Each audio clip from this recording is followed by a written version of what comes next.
Hola, ¿qué tal? ¿Cómo están? Estamos ya en la clase 4. Vamos a ir trabajando sobre el tema de reproducción de plantas aromáticas y medicinales. La información inicial se refiere a la reproducción de todo tipo de plantas. Pueden reproducirse en forma sexual y asexual. Cuando nos referimos a la reproducción sexual es cuando es a partir de semillas. Allí hay un intercambio del material genético, aporta material genético la flor masculina y la flor femenina, se unen en la fecundación y forman una semilla, y a partir de ahí se originan plantas hijas. Estas plantas hijas tienen parte de la mitad de la información genética de la flor femenina y de la flor masculina, por lo cual pueden resultar individuos, plantas, que son más parecidas a una o a otra, a la que tenía la flor madre o a la que tenía la flor masculina. Y eso significa que las plantitas hijas no van a ser todas parejas, sino que pueden tener variaciones entre sí. Ya vamos a ver en la próxima clase específicamente todo lo que se refiere a siembra y las características de estas plantas obtenidas.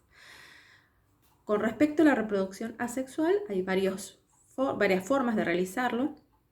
Básicamente, en lo que consiste es tomar una parte o porción de la planta madre y a partir de allí desarrollar una planta hija. Es como si fuera una clonación. Esta forma de reproducción, la característica que tiene es que como solamente hay material genético de la planta madre, los hijos, las plantas hijas, son exactamente iguales a la planta madre.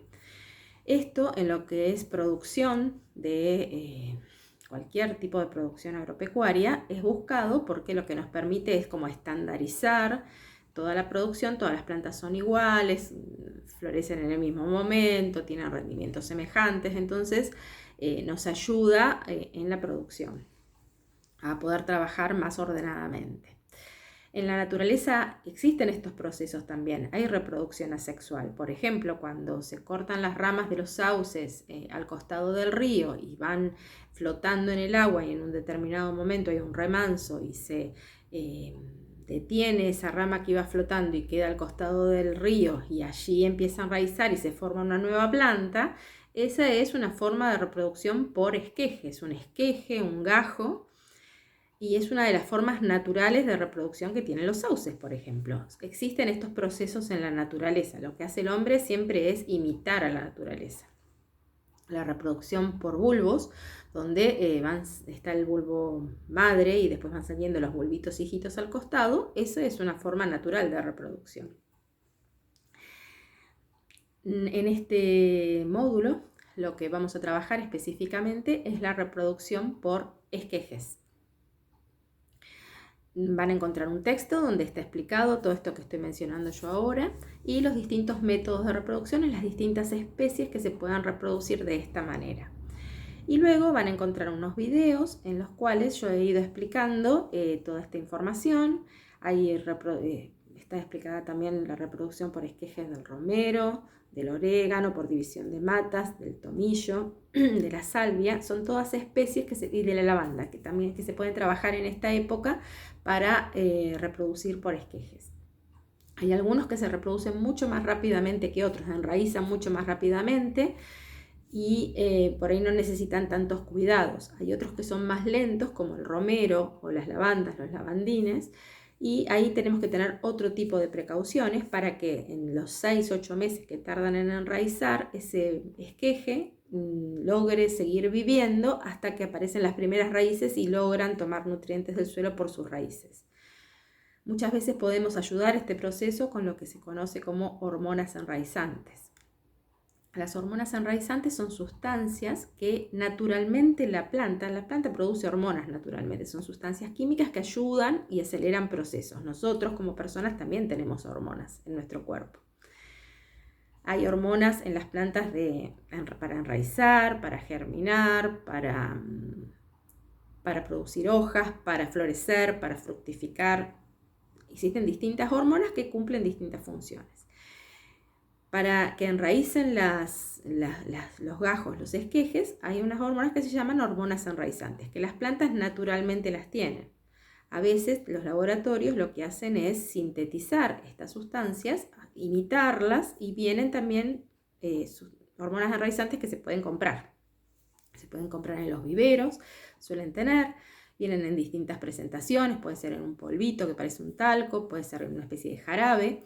Tienen las mismas sustancias internas, nada más que la presentación es diferente. Para eso hay que leer los prospectos que vienen en esas hormonas enraizantes para poder utilizarlo. También podemos hacer hormonas enraizantes naturales.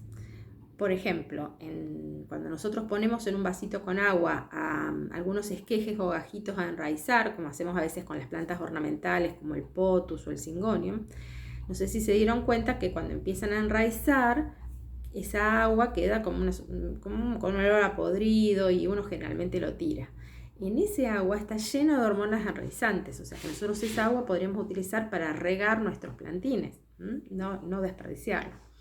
También hay algunos otros métodos para hacer hormonas naturales, como por ejemplo poner semillas, cualquier semilla, en agua para que se hinchen y empiecen el proceso de germinación.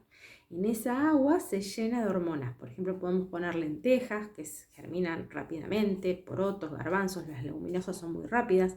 También podemos aprovechar para esto algunas semillas que tenemos viejas que ya las estamos por tirar, ponerlas en agua y que por lo menos inicien el proceso, y ahí ese agua se está lleno de hormonas enraizantes. En esta época que empiezan a brotar los sauces, en las puntitas de las ramas de los sauces, esas puntas de ramas tienen un montón de hormonas que lo que hacen es favorecer la brotación de las hojas. Pero si cortamos todas esas puntas de ramitas y las ponemos en agua y las machacamos, se juntan hormonas y eso ayudaría también como hormona enraizante. Así que hay un montón de formas naturales para ir trabajando esto, y que nos va a ayudar también una vez que tenemos estas hormonas, cuando tenemos los esquejes, como yo les voy a ir explicando en los videos que van a ver al final del texto, podemos mojar esos esquejes en esas hormonas y después ponerlos en el sustrato.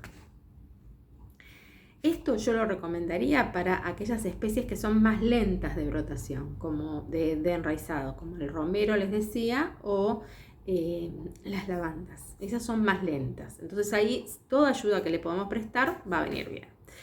Orégano, tomillo no necesitan prácticamente en estos procesos.